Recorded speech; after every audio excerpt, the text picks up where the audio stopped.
Dr. Walter Douglas was the first black professor in the Seventh-day Adventist Theological Seminary, where he served for 35 years. During this time, he served as professor of church history and missions, and from 1994 to 2002, he was the chair of the church history department. Furthermore, Dr. Douglas was the first leader of diversity and inclusion efforts at Andrews University, and he was the first black person to purchase a home in Berrien Springs.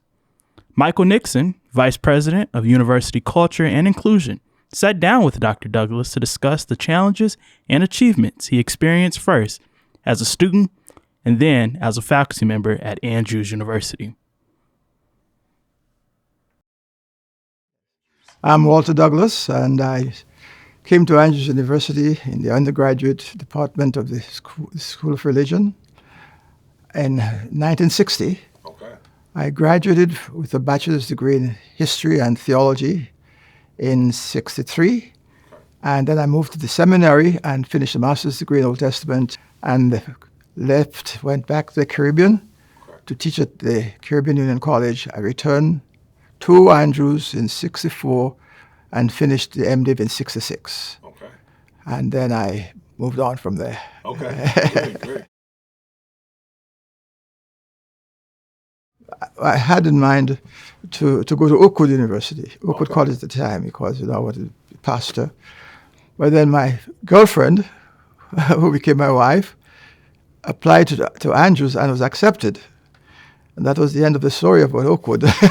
So I came to join her here at Emmanuel Missionary College, then Andrews University.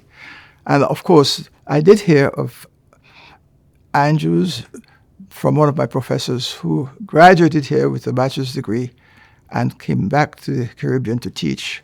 And he was a history professor. And he talked about his experience at Andrews. And he said, that's a good school to think about. So when my girlfriend then, my wife Yvonne, decided to come here, I said, okay, I'll change plans and join her. So she came in 58 and I came in 60.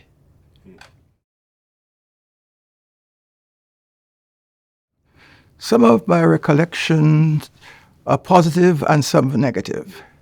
The positive recollection was the interest my professors took in me, particularly Dr. Edwin R. Thiele, I would never forget him, and the tremendous emphasis he placed on my ability to move beyond my bachelor's, beyond my master's, and become a PhD. He was the first person who actually told me, he said, Walter, you have the potential to really become a scholar.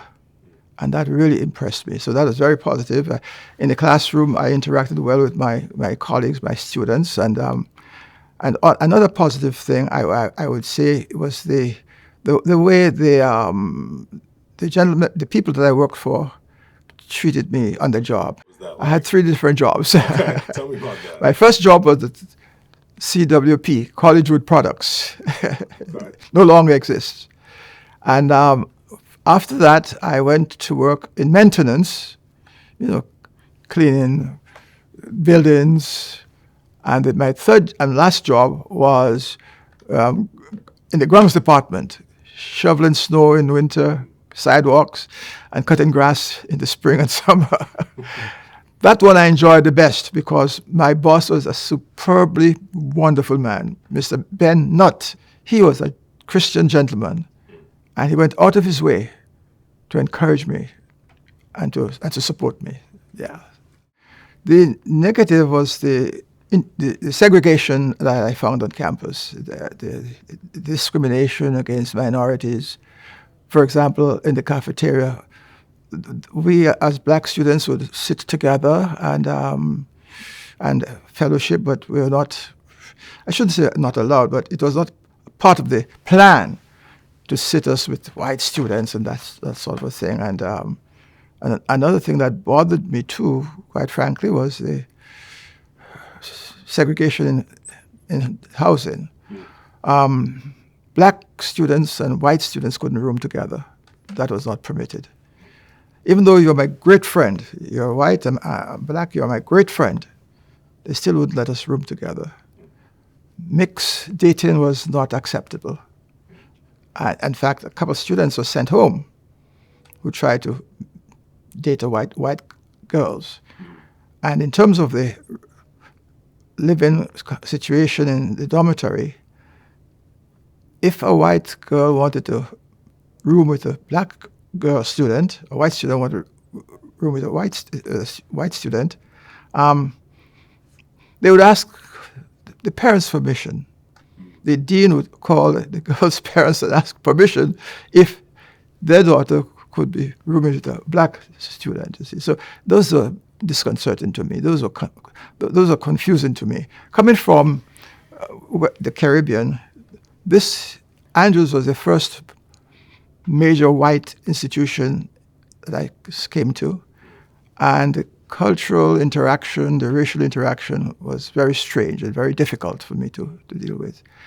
So my experience on campus the first couple of years were, I would say, not the most pleasant. But as when I went to the seminary, it began to change, yes. I had no awareness of the situation here in America. We had missionaries who came from America to our campus. The president was a white American. 95% of the teachers at that time were missionaries, white missionaries. And I couldn't understand the way they related to us, created in us as students a sense of, well, these are nice people, So when I came here and saw the segregation and the failure, the failure for racial and cultural interaction, I was shocked. I was shocked. I said, do I belong to the same church? Because I just couldn't deal with it. So I said, you know what, let me get adjusted let me switch my thinking to accommodate and to engage.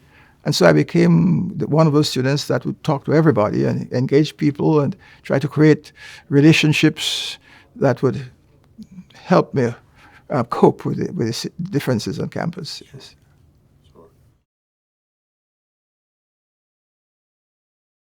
The black experience on Andrews campus at the time was not very pleasant.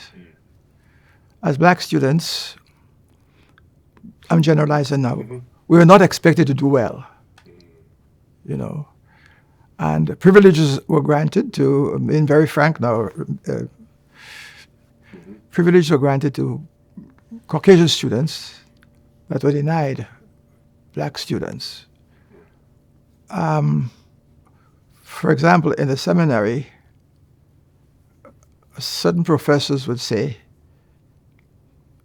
when you go to such and such an institution, they teach you where to stand to preach, but they don't teach you what to say.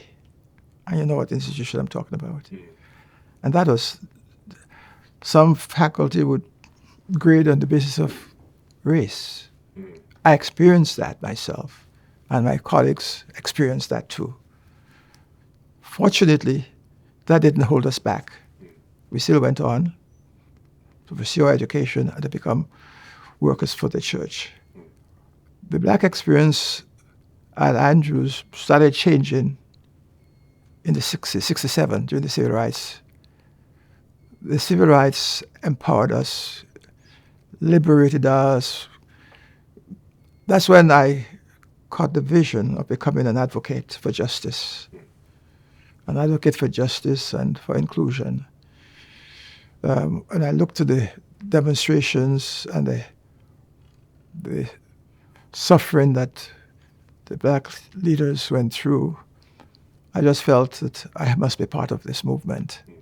And so that created in me a hunger for justice, racial equality, gender equality, and so I pursued that dream.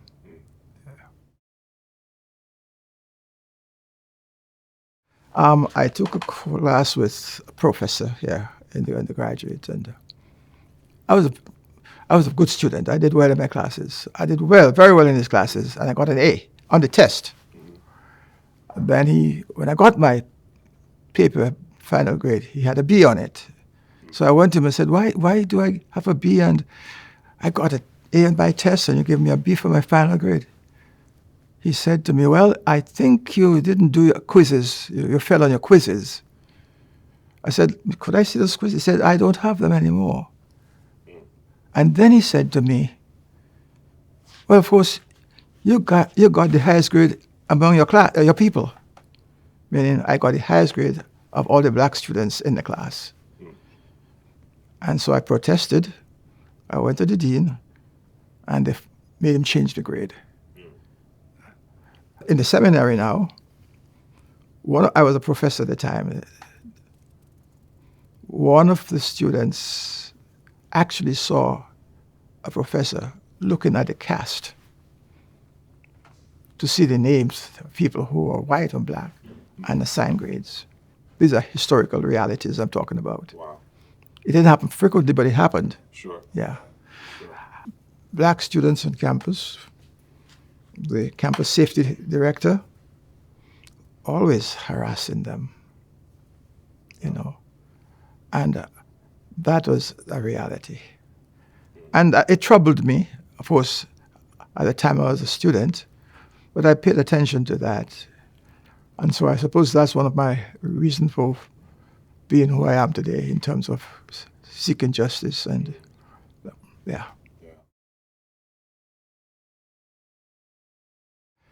I was a student at McGill University in 1967. I left in the fall of 66, registered at McGill University, but my family was still here, living in the dorm, in the residence hall. And so we decided to purchase a home because my wife's mother and her two sisters were coming to Berrien Springs to help them while I was at McGill. So when I came back from McGill for the summer, I started looking for a home in Berrien Springs, and I called up 3 different realtors, and each one said, oh yes, we have a property for sale. You can come and take a look at it. When I drove into the office, the real estate office, he looked at me. He said, are you Mr. Douglas? I said, yes, I'm Mr. Douglas.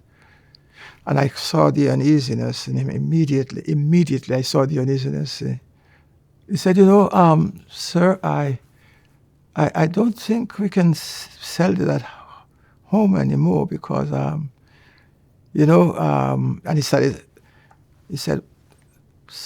the owners of this home told me that they don't want me to sell to any black person don't sell their home to any black person. So when you talked with me on the phone, I didn't know you were black. See, I have an accent, as you can detect. I'm from the Caribbean. So I didn't have an accent that he could detect. So he said, right, we thought you were white when you... I said, white. So we can't sell you the home. I went to the second one. He said, well, Mr. Douglas, other black people, families came in here and we told them the same story and they decided to move to Benton Harbor. And so I really got upset. I was, at that point, let me use the word advisedly, I was very militant at that point. And so I started creating some good trouble. Yeah. When they denied me 3 times, I went to the NACP in Benton Harbor and the Civil Rights Commission and reported the situation. The Civil Rights Commission sent a white couple to make offers on the same homes, and the offers were accepted. And they came back and reported to me. Yes. I went back, and they said, no, the homes, this is already sold, which was not true. So I decided I'm going to cause some good trouble. I went to the NACP, and they decided to organize a march in Berrien Springs. Wow. So we had it all organized and ready to march in Berrien Springs with social justice, racial justice. I was the only first and black person to. So as we got ready, they were getting ready, word got out that this young black guy is trying to cause trouble in Berrien Springs. And as it turned out, I didn't know this. the word got to Dr. Kenneth Strand and Dr. Earl Hilgert, and they called me. But before they called me, in faculty meeting Sunday morning, Dr. Hamill was chairing the meeting, and when somebody called him to report to him how this black guy said he was a student at Andrews and now he's trying to cause trouble in the community, etc., etc. And so he made the announcement in faculty about the situation in Berrien Springs. He was against it. He was upset that this is happening to me, very upset. And then he mentioned my name, and Dr. Hilgert and Dr. Strand both spoke up and said, this is the young man we are trying to recruit to come to teach at Andrews. How could they? I didn't know that they were thinking of me to be faculty. I had no idea until that day when they announced that they were looking at me as a possible faculty member.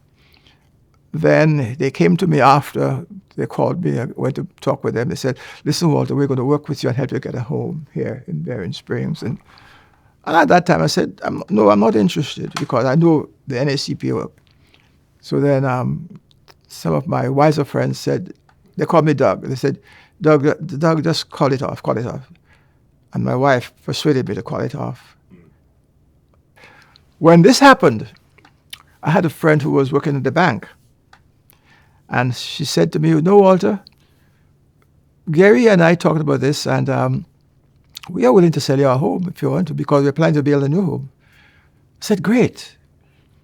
So all arrangements were made for the purchase of the home. Then Gary called me one day, said, you know, Walt, man, I'm so sorry because I have to change my mind because the neighbors told me that if you sell him your home, we'll burn it down. Right here in Berrien Springs. We'll burn down the house. And that he would have no friends around. So he backed away from the deal.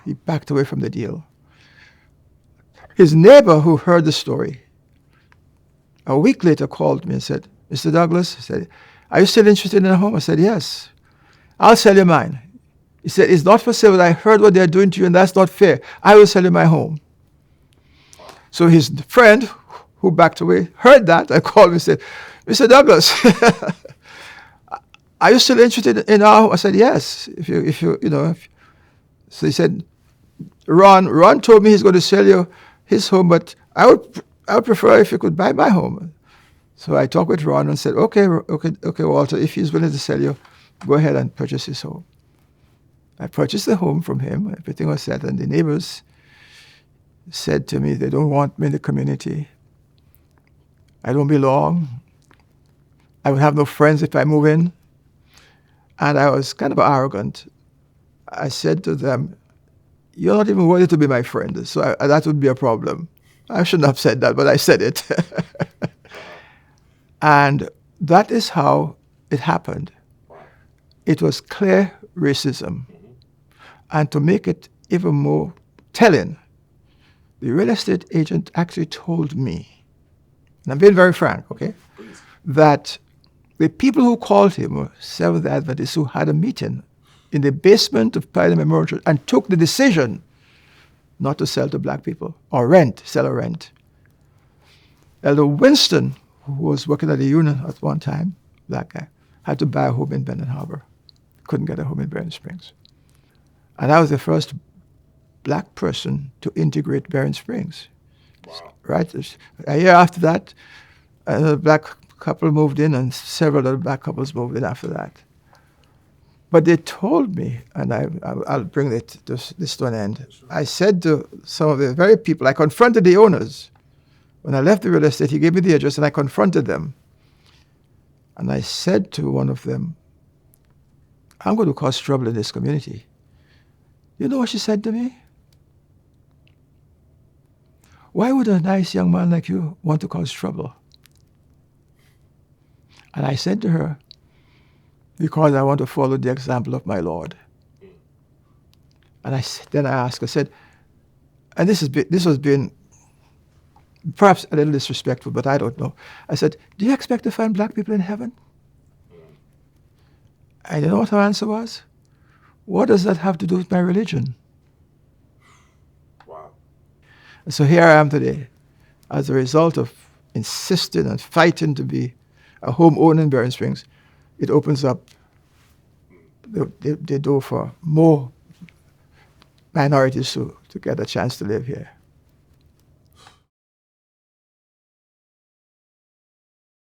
I was at McGill, and I didn't realize that Dr. Strand and Dr. Hilgert were negotiating to have me come join the faculty. I was 31 years old at the time and working on my doctorate. And one day I got a letter from Dr. Hamill. A call from Dr. Hamill. He told me that he is interested in having me come to work at the seminary, and he would send me a letter, an official letter. So I received the official letter. He said, we'd like you to start next year. That meant I would have to move away from my program and come to start teaching. So I talked with Dr. Ken Strand and Dr. Hilgert, and they both said, no, finish your doctorate. We'll work it out so that you take time off, finish your doctorate, and then you will come. So Dr. Hamill agreed to that. Now, I didn't really want to come to the seminary. I wanted to go back to the Caribbean. So I called Dr. Elder Bill Archbold, who was president of the Inter-American Division, and Elder George Brown, and Elder Ralph Thompson. These were all my mentors. And I told them what is going on. And I said, listen, I don't want to go to Andrews. I want to come back to the Caribbean Union to work. You know what they said to me? They said, no, we don't want you back here. No, they said, you must understand that you're not going to Andrews for yourself. You're going to Andrews to represent the Inter-American Division and the Caribbean Union. You're the first black person to get that opportunity, and we are not going to let you miss it. And I was disappointed because I thought they would be excited to have me come back. Elder Thompson said, listen, we have a position for you, but we don't want you here. So I stayed at Andrews, finished my doctorate, stayed at McGill, finished my doctorate, and came to Andrews to start teaching in 1971. But when I came here in 1971 to start teaching, after the first few months, quite frankly, they saw me, the faculty saw me as a token, a black token, you know that expression. Mm-hmm. And so, I was not a black token. So I began to raise questions and challenge the system. In faculty meeting, the president, Hamill, and the dean of the seminary would say things that I would challenge them on it, and they started looking around this black guy who just joined the faculty. How dare he? That time. And it went on, went on that way. And I talk about the injustice that black students are having at the seminary, and raise questions about certain shade of departments, how they discriminate against black students. And at that time, I mentioned names of some of those chairs. And the word got around that I'm a troublemaker, It does good trouble. And so one day after I was walking in the seminary hall, and a professor came up to me and said, why is it that you walk around here with such authority? I said, what do you mean? He said, no, I don't mean I do not mean this as a criticism. I mean it as a compliment. And we went on to that. And then Dr. Butler called me in his office and said, listen, you're making a great contribution here. So we are glad to have you. And he affirmed me. I saw my role as a seminary primarily as a change agent. And that's why I surrounded myself with the black students coming from Oakwood and Caribbean. I took them under my wing and nurtured them and encouraged them. And I did that to white students too.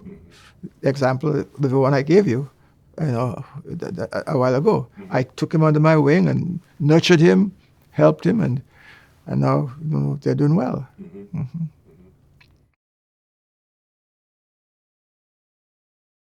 When I received the call to join the faculty, as the first and only black, Dr. Hamill said to my mentors, Strand and Hilgert, he's so young, and he will have to teach pastors who are conference presidents who are coming back for the master's degree and the MDiv, and maybe we should start him out in the college and then in 2 or 3 years, bring him to the seminary. They both said no. I'm quoting now. He is seminary material. Both Hilgert and Strand said that. And so I stayed. So when they were looking for someone in the Christian Ministries department, a vacancy was there. Dr. Ben Reeves was pastor of Pioneer, associate pastor of Pioneer. And he took classes from me, working towards his MDiv. So I said to him, you should be joining me here as a faculty member, you know. And he just laughed at the idea. He didn't think it was serious. So I pursued it. And when that vacancy came, and they were looking for someone in preaching and pastoral studies, and I recommended Dr. Reeves. They said, but he doesn't have his doctorate. He doesn't have his DIMIN. So I talked with him, and he registered to start his DIMIN program at Chicago Theological Seminary. And while he was doing that, they hired him to join me in the faculty.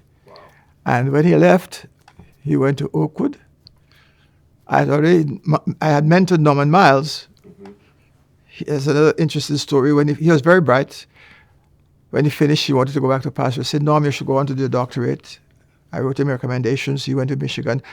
He got his PhD. So when Dr. Reeves left, I called Norman Miles. I said, would you be interested in joining me here? No, I didn't have official permission to do this, understand. I said, I'll do it on my own. Yeah. He said, no, that wouldn't happen. I said, Norm, are you interested? He said, yes. They called me Doug. Yes, Doug, if it works out. So I went to the chair of the department, who was Steve Vitrano at the time. And I said, Steve, I have a young candidate to succeed Benny Reeves. He said, who is this? I said, Norman Miles. I invited Miles to come and spend some time with me. He met Vitrano, they talked. And to make the story short, he became the next black person. Then, when they were looking for another black professor, well, not a lot, they were looking for another professor to come in and take Miles' place when he became president of the conference. Several names came up, and I was on the search committee, and I recommended Cliff Jones. And then Cliff Jones came, and then, so that was, there were two of us. Then I was chair of my department by that time, and I had the sense that if I didn't bring in a non-white person into my department, it would not happen. Maybe that was being arrogant on my part, I don't know. So I recruited Trevor Riggio and brought him into part-time teaching for me. And a year later, I hired him.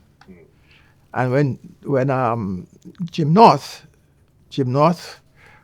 finished his DIMIN, he went to the dean and told the dean he would like a position to teach in the faculty.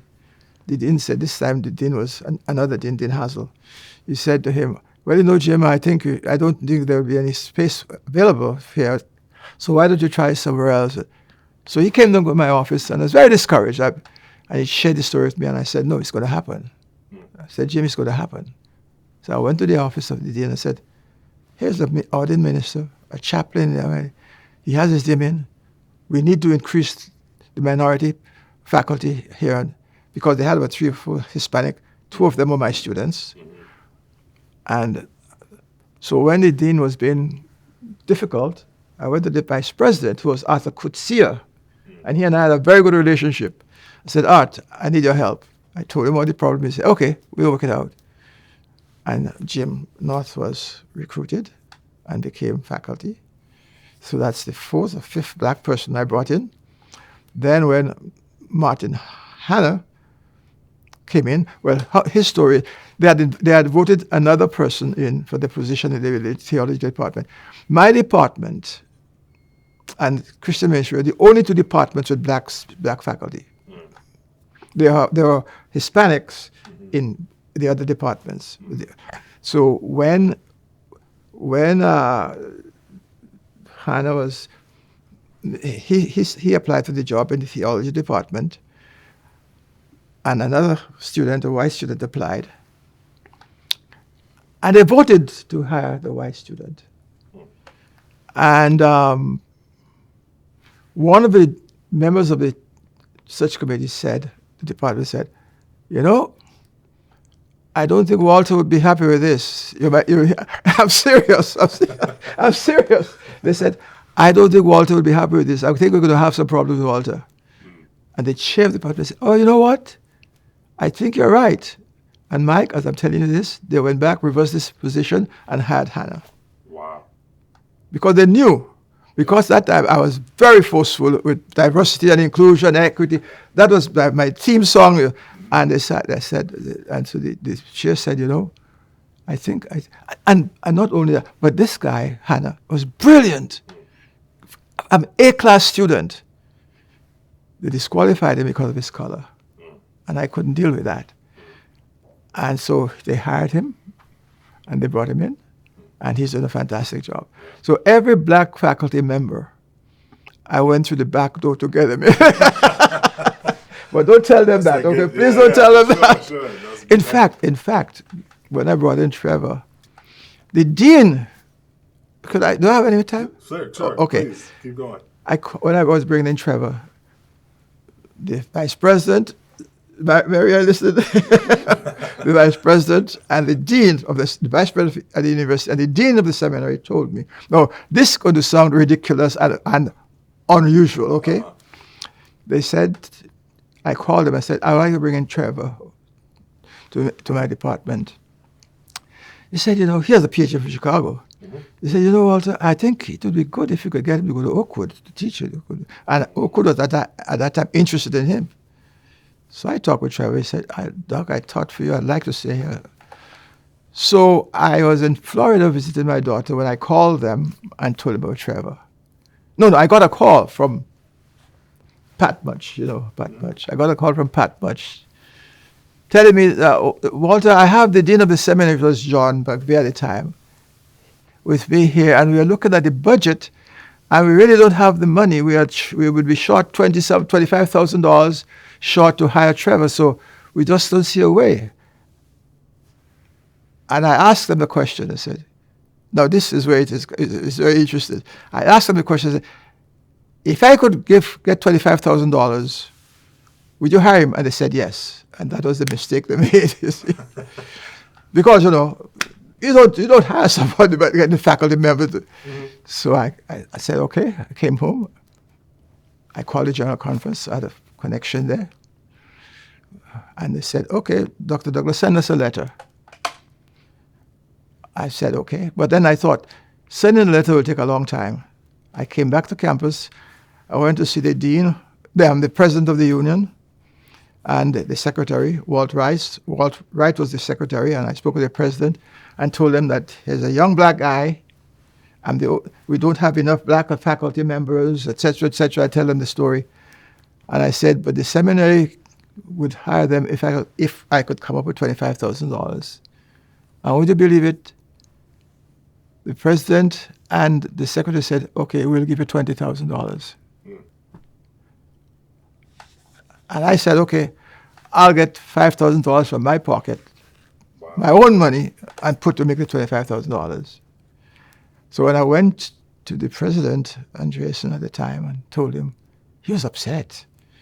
He said, how would they find $20,000 and they're cutting back on our budget, I don't know. So they said, let the union send us a letter. So I went to the union president, who happened to have been my student. He said, okay, Walt, I'll send him a letter if they want a letter. So he sent him the letter, and that's how I got Trevor to be faculty member today. Now, I again, I'm not encouraging that, but I again departed from procedure. Sure. Because the times demanded that. Listen, Mike, the times demanded that. Yeah. Going through the regular chat, it had never happened. I knew that. I knew the system. And so I had to take those actions that I did. And so the other $5,000, about a month or so later, the president said, forget it, you don't need to pay that $5,000. That's how I got it. Wow. But the point I'm making is that I wasn't there for myself. I was there to broaden the perspective and to raise the consciousness of the diversity and inclusion issues that this church, this university needed to embrace at the time. We didn't have it. I remember saying to one of the leaders of the university, the need for diversity and inclusion, and he looked at me and said, "We don't need it. We already have diversity. Look at all the different students." And anyway, that's another story. Sorry about that. No, that's fine. Thank you so much. There was really no relationship while I was there. When I got there, no effort was really made to provide a space for black students. You see, when the General Conference took an action that the MDiv must be the entrance to ministry, they sponsored students, and the regional conferences would send students in. But when they graduated, they would hire them and send them to the seminary. And from time to time, they would come when the students were about to graduate. They would come and interview them, but there was not a relationship there. As a matter of fact, I'm going to be frank, there was very little regard for the regional conference, and I could give story after story, example after example, and I knew what was going on. But I was in contact with the regional conference and the different. Some of them, a lot of them were part of my students. So I saw what was happening, and I was disturbed by it. So what I did, I formed in the seminary a program where every year all black students during registration would meet with me, and then Norman Miles joined me, and I would tutor and coach them as to how they must relate to the seminary and how they must relate to the community. Some of them were first into family to go to university. So I would spend a whole Sunday afternoon with them and let them know I'm available and what they must do, what they must not do. And but there was no particular interest in. So I came up with an idea, and I said to Larry Garrity and Jim Cox, I said, it would be a good idea for us to have an exchange. White faculty go to Oakwood and black faculty come to teach at the seminary, so we can have a relationship with the. And they said, well, but anyway, they decided. But before they decided, I arranged for a trip. There were 8 of us, 2 cars, from seminary faculty, drove to Oakwood, spent a few days with them, interact with the students and the faculty, and that's when the relationship started forming. And we got the North American division. This was a difficult challenge, but it came through, to set aside a scholarship for minority students, African American students, to come to Andrews to do their PhD in biblical studies, theology, church history. Those are the 3 main areas.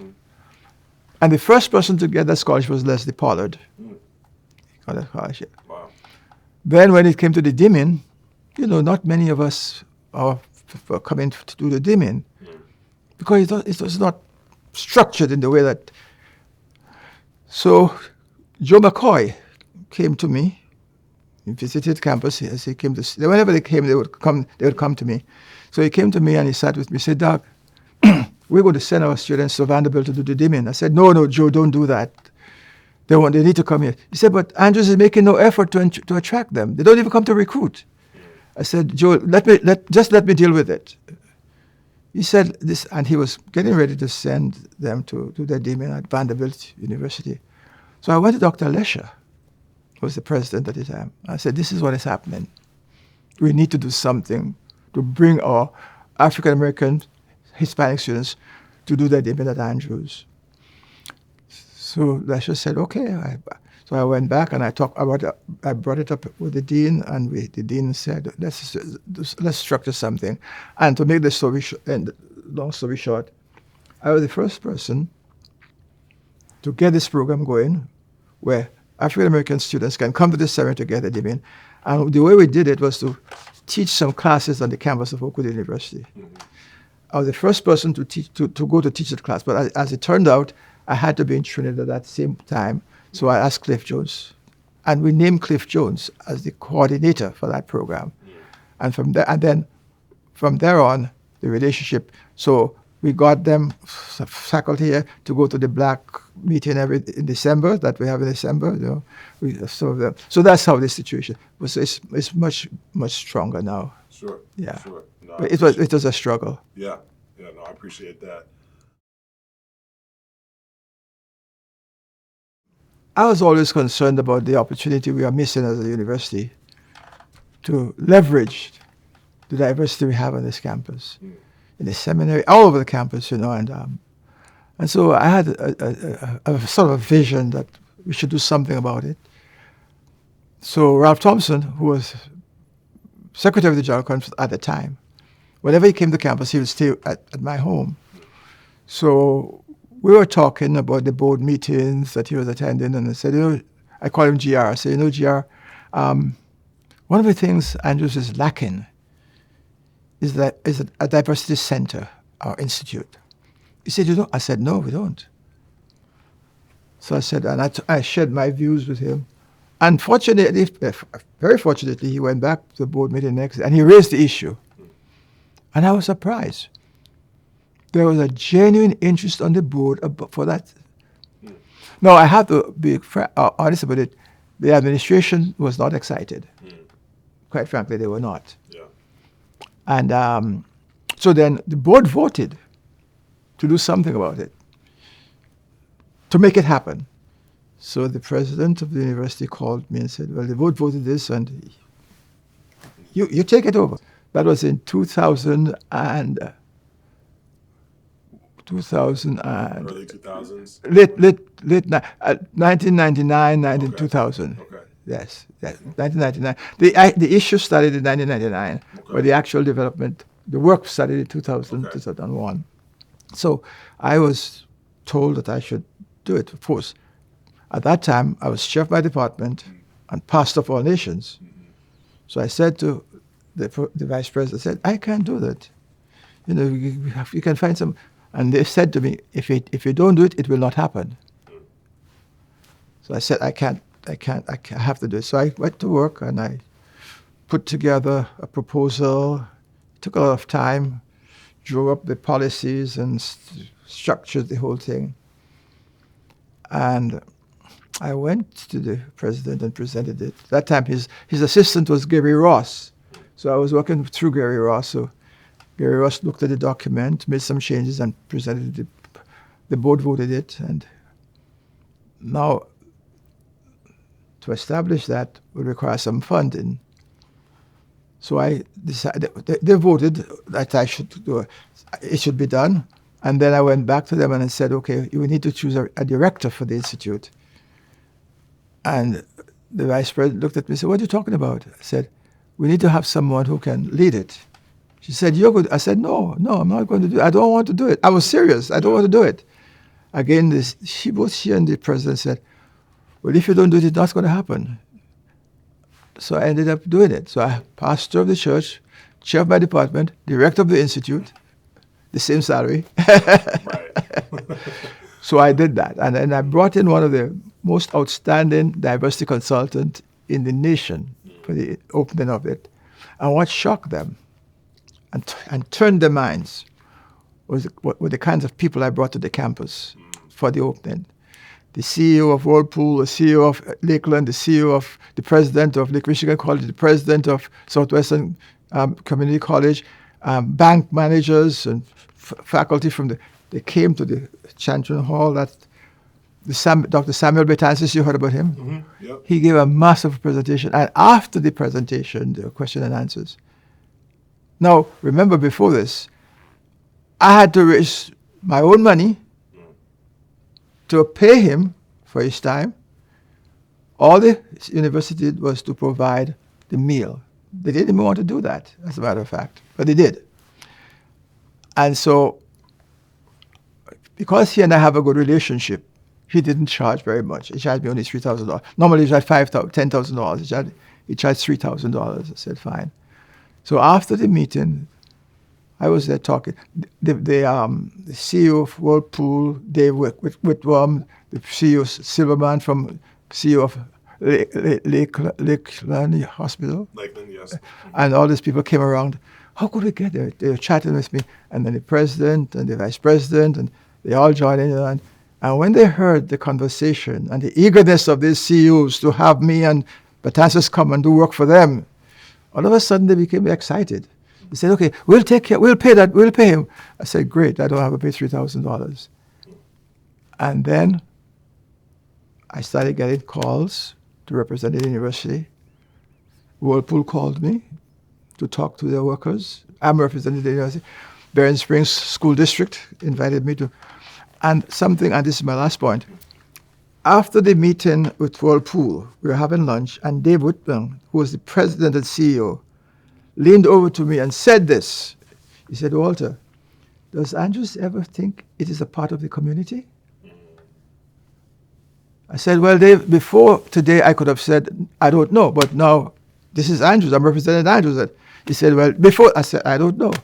But here is this man who, Whirlpool room in the business, whose CEO, president, is asking me if this university ever saw itself as part of the community. And that really bothered me. So I came back and I told the story to the vice president. She supported me. I have to say that she supported me that much. She really supported me. And that's what happened.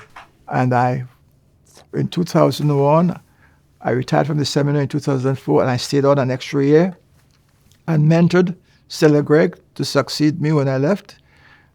And when they were looking for vice president, I had one in mind. I have to confess this. I love this gentleman here. His parents are my good friends. And when I got a call and said, listen, Mike is interested in the position, I said, that's the right man. And I just pushed, and they couldn't have made a better choice. Thank you, Doc. They could not have made a better choice. Those who know you would agree with me. And I'm so glad. And that's why I'm hoping, man, that you get it right. That's my story, man. No, I appreciate that. Before that, we used to worship at Pioneer Memorial. Mm-hmm. But some of our students were not going to church, and we quite frankly, we didn't. There was a sort of routine sameness at Pioneer. No criticism, just an observation. So, Ivan Warden, he used to teach in the college theology. Okay. He and I used to go down to the health club often, and we said, what we need to do is to start another congregation where students can come and feel comfortable worshiping. And great idea. So we talked about it. Then I talked to some of my friend Larry Garrity. I talked with him over there, and he liked the idea. And so we decided we're going to go ahead and form a congregation. So we went, made plans, talked to the Michigan Conference. First of all, we went to the union to let them know what our plans were, and we talked to the Michigan Conference. Oh no, the union president said, we don't need another church in Barron Springs. Let them join Benton Harbor. But we wanted to have a church that exemplifies inclusiveness, equity, justice. That was the motivation. We want to have a church where diversity is respected and empowering. But we didn't have anything like that around here. No. So when they told us that they couldn't do it, we didn't return to Charlie Joe, who was the president of the Lake Region Conference. He met with us and he said, let's make it happen. So we went, Larry Garrity and myself, and a couple others, I think Sam Harris. But we met with Charlie Joe, and then we went to the bank, the local bank here in Barron Springs, to get a loan to put up a building. And we were renting for the Methodist Church, and the bank voted to give us the loan. But that's what happened. And a leader, an administrator from the university, went to the bank manager, they were friends, and told the bank manager, don't give us the loan, we're an offshoot group. Wow. When the bank manager told me that, I was upset. So I was going to make a public issue of it, put it in the newspaper, you know. Good trouble. Good trouble. But before I did that, I went to the union. Elder Carter was union president at the time, and they had a good treasurer, and we talked with them. And so Elder Carter said, they did that? I said, yes. He said, okay, we'll give you the loan at a 2% interest. So he got a loan from the revolving fund to build the All Nations Church, and so we wanted to bring it. We didn't want a black pastor. We didn't want a white pastor. So we brought in a Hispanic pastor. The first pastor was a Hispanic pastor, Caleb Rosado, brilliant guy, and his focus was diversity and inclusion. That's the whole everything. We were the first church to ordain women as elders. But we're the first church to have a mission statement. I will never forget this when Elder Bradford came to visit us to speak for us, and he saw our mission statement. He said, man, this is good. He said, I'm going to sell that idea to all the conference presidents that every local church have its own mission statement. So Caleb came, and then he left after 10 years as pastor. He went to work in the conference office, and Elder Palmer was president of the conference. At a camp meeting, some of the members went up to him and said, listen, we don't have a pastor. Why don't we ask Dr. Douglas to hold on for a while until we find a pastor? Right there and then, he called a conference committee, voted to have me be the pastor for a year. A year, right? A year. I served 18 years as pastor of All Nations Church. 18 years as pastor of All Nations Church. We built that building, and we bought the property. And there are several All Nations churches in the country, modeled after our thing. We had women ordination. We never referred to women as deaconesses; they were all deacons. I know it was an intentional attempt to create a community of diverse, inclusive people. Unity in diversity in Christ was our motto. And so that's how the All Nations Church came into existence.